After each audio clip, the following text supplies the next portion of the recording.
Hello and welcome to Slick Willy Flying. What I'm doing today is I'm making a little bit of flies for my next trip to Florida. So I'm making a collection of inshore, redfish, sea trout, snook, tarpon, whatever I come across, kind of bugs. And I tie them in different sizes because you never know what you're going to come across.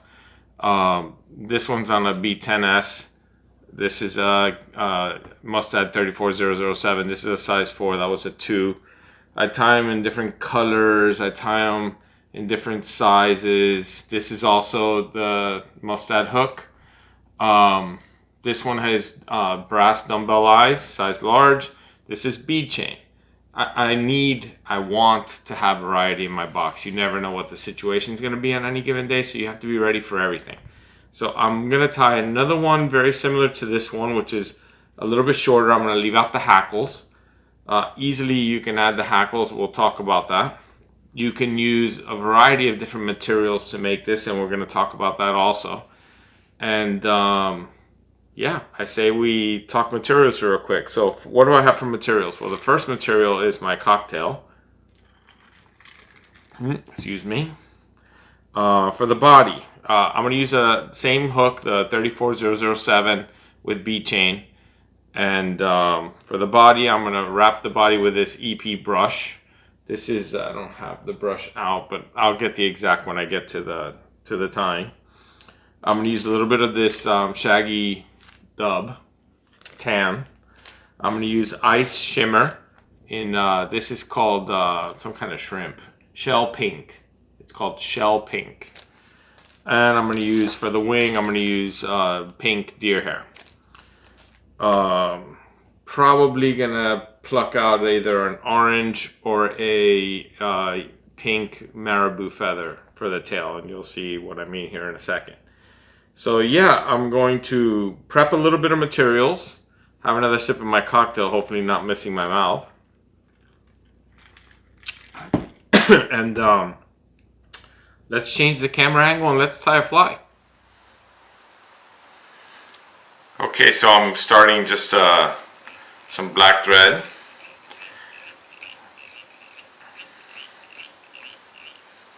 And I'm going to cut the tag off this black thread.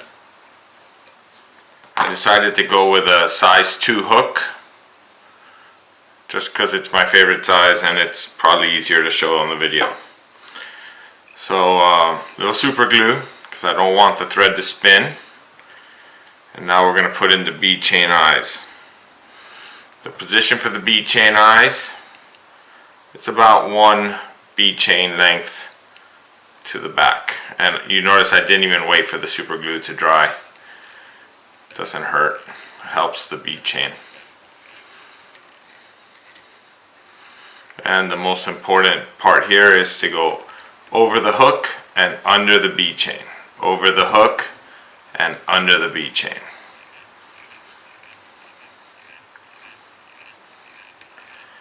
Now I have to take a little pause because somebody's knocking on my door. Alright, so we're back. It was just some girls selling magazines for their soccer team. Okay, so you heard me say I was going to use marabou. Here's a marabou. And I went out of my way to find a garbage marabou out of the bag. Because for this fly, I don't really need a fancy marabou feather. In fact, we're going to use very little of the marabou. In fact, I might have got one that was too garbage. Alright, so here's my marabou. Now, you've heard me talk in the past how not every single marabou feather is of great quality in a bag of marabou. So I went out of my way to find one that wasn't so good because it's perfect for this kind of fly. So what's my length? My length is going to be short. I don't really know how to explain it, but I don't really want much length. The maximum I want is from, say, from the bend of the hook to where the bead begins. That's about all the marabou I need sticking out the back. Couple loose wraps, making sure that marabou is right where I want it. Sometimes I use a little saliva just to help me lock it down. That looks good.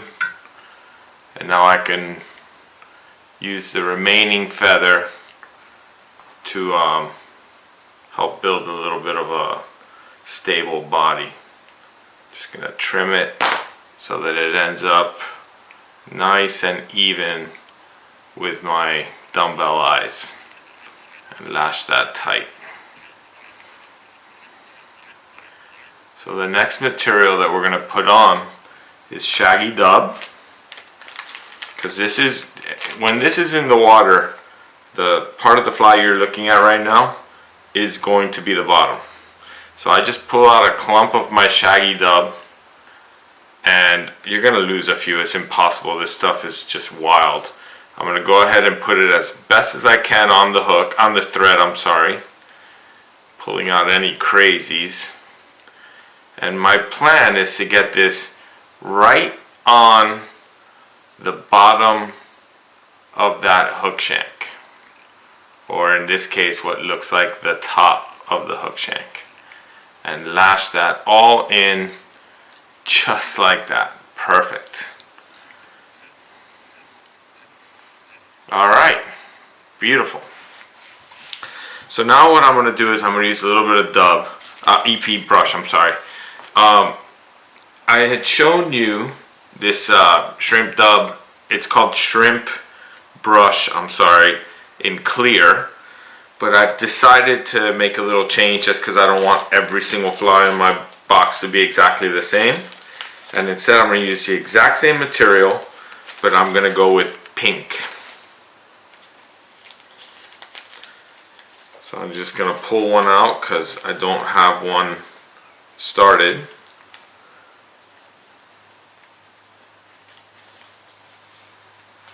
Here we go. And all I do is I start this brush by capturing the wire. I'm going to run my thread about halfway, because what I'm going to do is I'm going to make a couple of turns, and notice I turn in the same direction as the thread.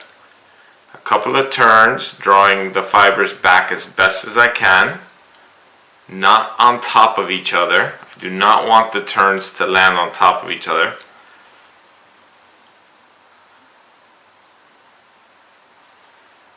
And after a couple of turns, just like that, now I'm going to come in and I'm going to capture that wire with my thread right where it is.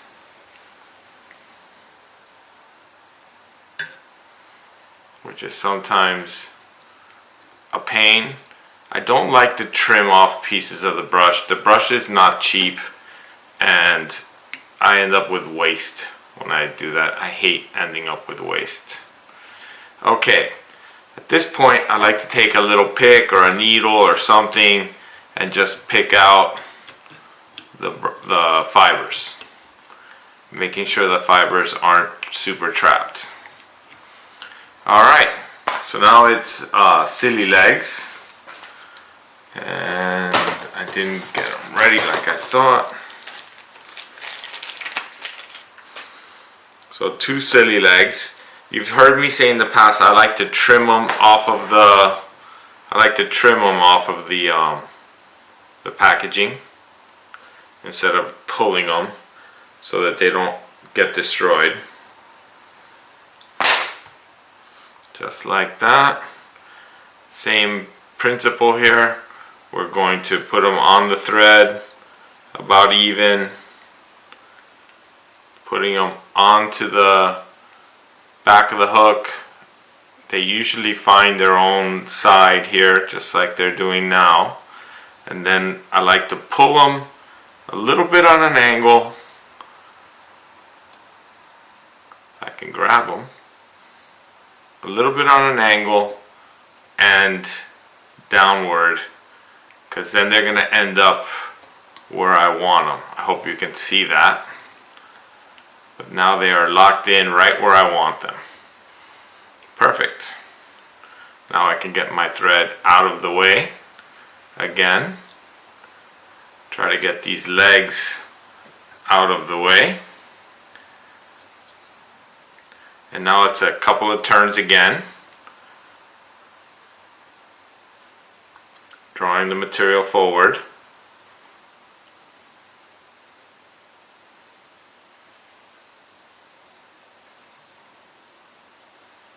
And what that does right there, it does two things.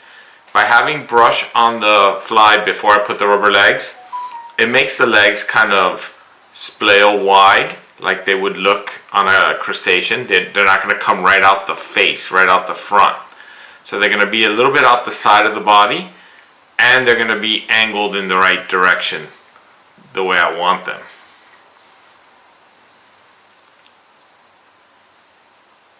Just trying to not trap too many fibers. Okay, so at this point, I'm going to capture that EP brush again.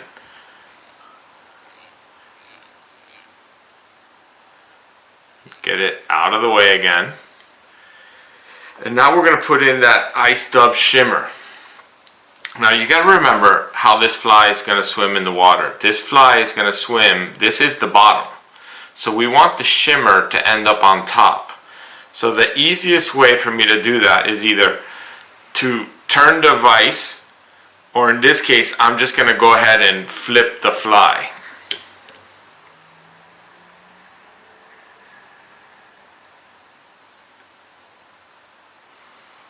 And this will be the way the fly is going to sit now for the remaining of the tie.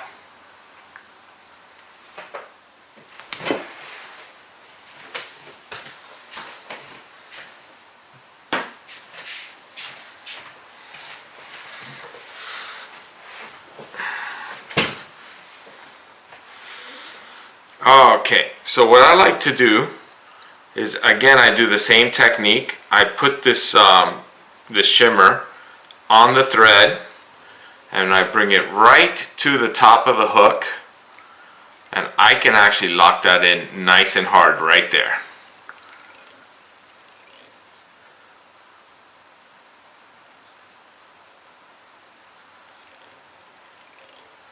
Because when we cut this open, we can cut it open now. I don't snip it off. I kind of like to rake my scissors here, and I just cut it open just like that, and that gives me a little bit more of a wild, natural shape. And I just make sure it's locked in hard. The shimmer is a little bit slippery, so you want to make sure that's locked in hard. Okay, so now a couple more turns of the brush. I gotta get my thread out of the way. A couple more turns of this brush.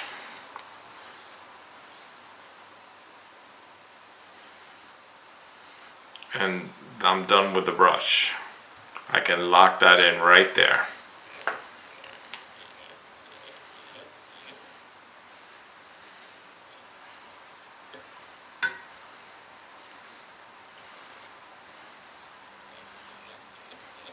And because it's wire, I'm going to go ahead and use my wire cutter.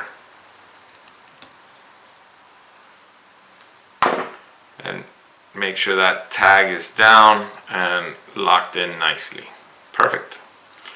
Now, at this point, again, I like to pick. Keeping in mind you have rubber legs and other materials. We're going to trim all of that brush, which kind of needs to happen at this point in the fly. It's easier if the wing isn't there. So I'm going to flip this back over.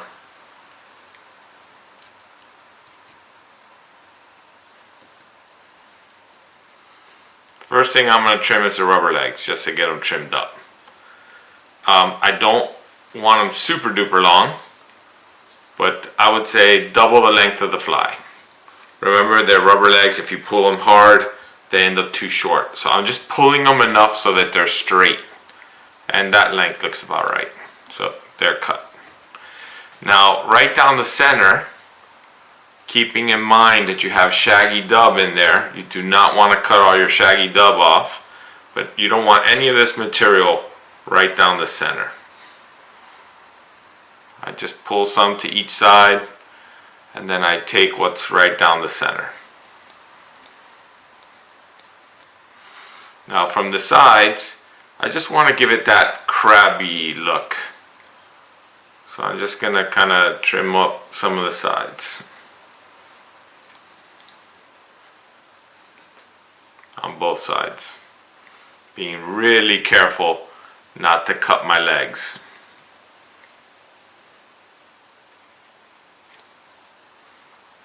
There's going to be some fine trimming when this fly is done. I'm just giving it that general trimming right now. Alright, good, perfect. So now I'm going to invert my fly again. Making sure all my pieces land where I want them.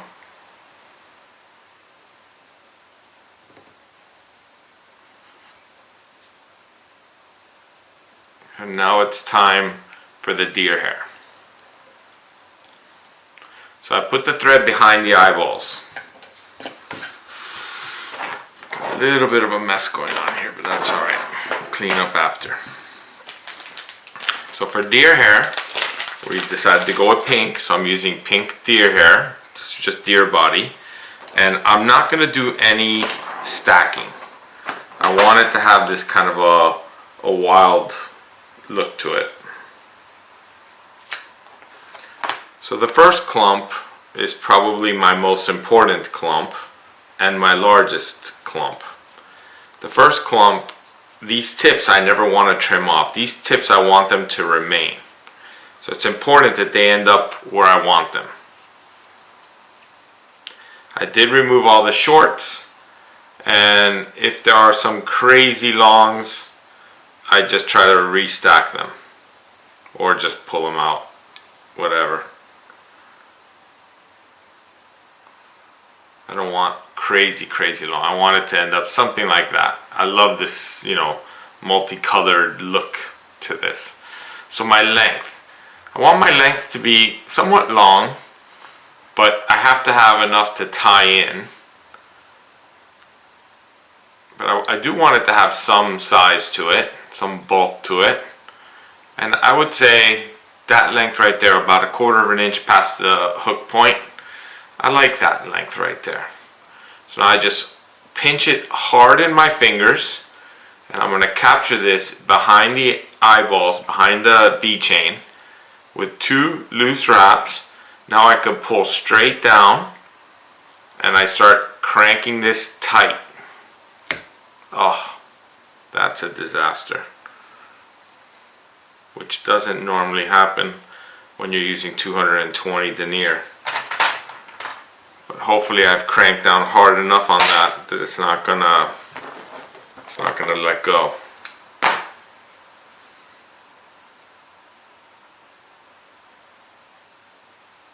I usually have a second bobbin ready just for this, but I don't right now, which is odd for me, but alright, well, we made the save anyway. And that actually came out okay. So I can cut off this little tag end carefully, not removing all my deer hair. Alright, so we made a save.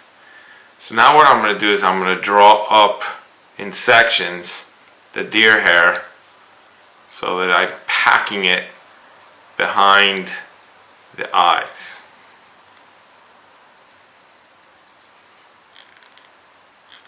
Just like that. And the more you're able to pack it, the better this will look when you start to trim. So now I'm going to take another clump of deer hair, not as big. Again, we're going to remove all the shorts.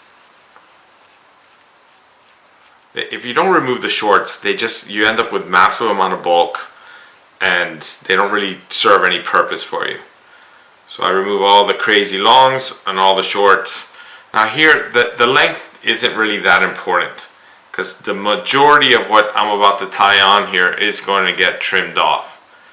So I'm just going to basically put it at about the halfway point of the clump that I'm just pulled out of the patch.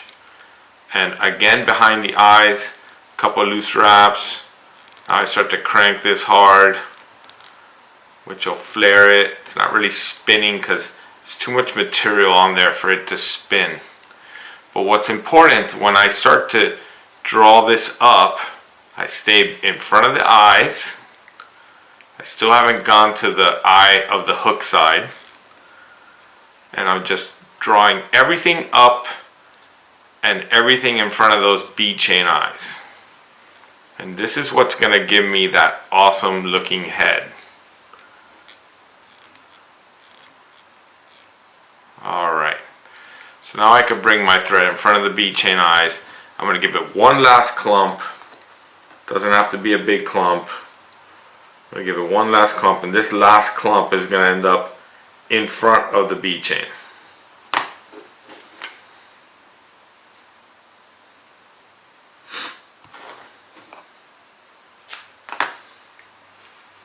Doing the exact same routine, taking away the shorts.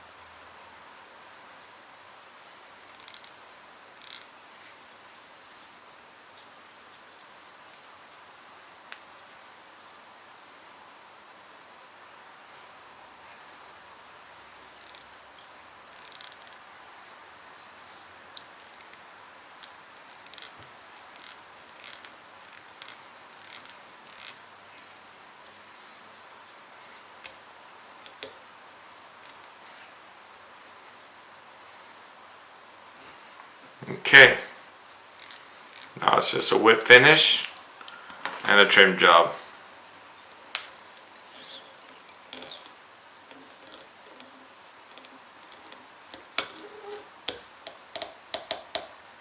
Making sure I get that nice and hard. Alright, so before I start trimming, I'm going to vacuum.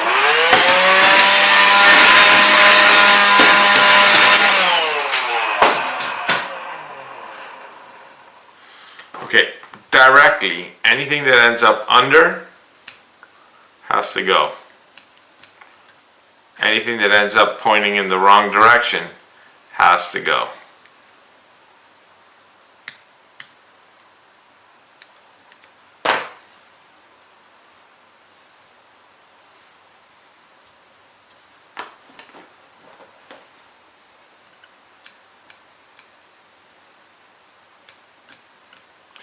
Now I am going to use a razor to do some trimming here, but it is impossible for me to trim this entire fly with a razor. There is going to be scissor work, and I'm not going to show all that, so you're just going to have to use your imagination a little.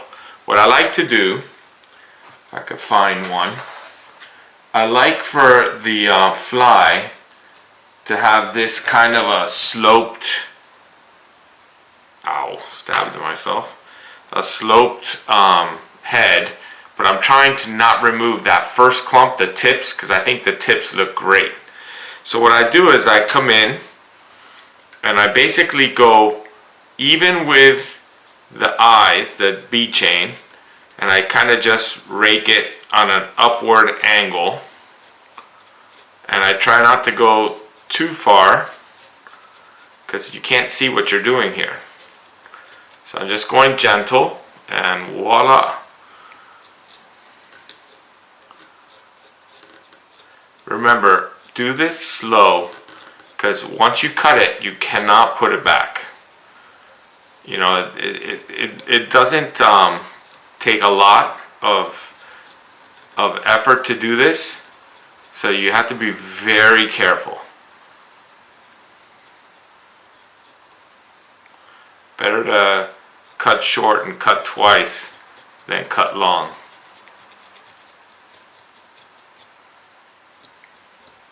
And there it's starting to take a really nice shape. It's basically exactly what I'm looking for here. And I think the rest of this has to be done with a scissor now. I like to especially work around the eyes, around the bead chain.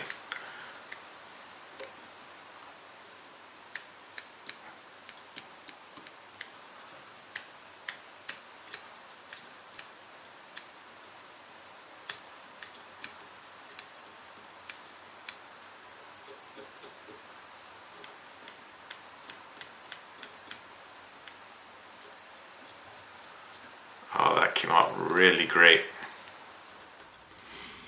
Okay, so there it is. I mean, I'm probably going to spend a little bit more time trimming this fly to show you what it actually is going to look like. I'm real happy with the way this turned out. These are great flies. I don't really have a name, but has just enough flash and just enough little things. You know, the rubber legs will float, so the fly will have some really cool action. The deer hair will not act like a weed guard. I haven't put a weed guard on this fly. I could put a weed guard. Here's a same fly in an orange version. Literally the exact same fly, exact same length. Just use a little bit different materials. These flies are great. They'll catch trout, snook, redfish, you know, anything that lives in the inshore. I'm sure that I could probably use this in fresh water anywhere where crawfish live, and probably catch browns or whatever eats crawfish. Just been tying a little bit for fun for me. Been tying these little hybrid Charlies also. So I'll probably make another video. These are pretty cool too. Just getting ready for Florida. So thank you for watching. Hope you're enjoying the cocktail. Don't forget to hit the like and subscribe, and see you on the next video. Good luck catching.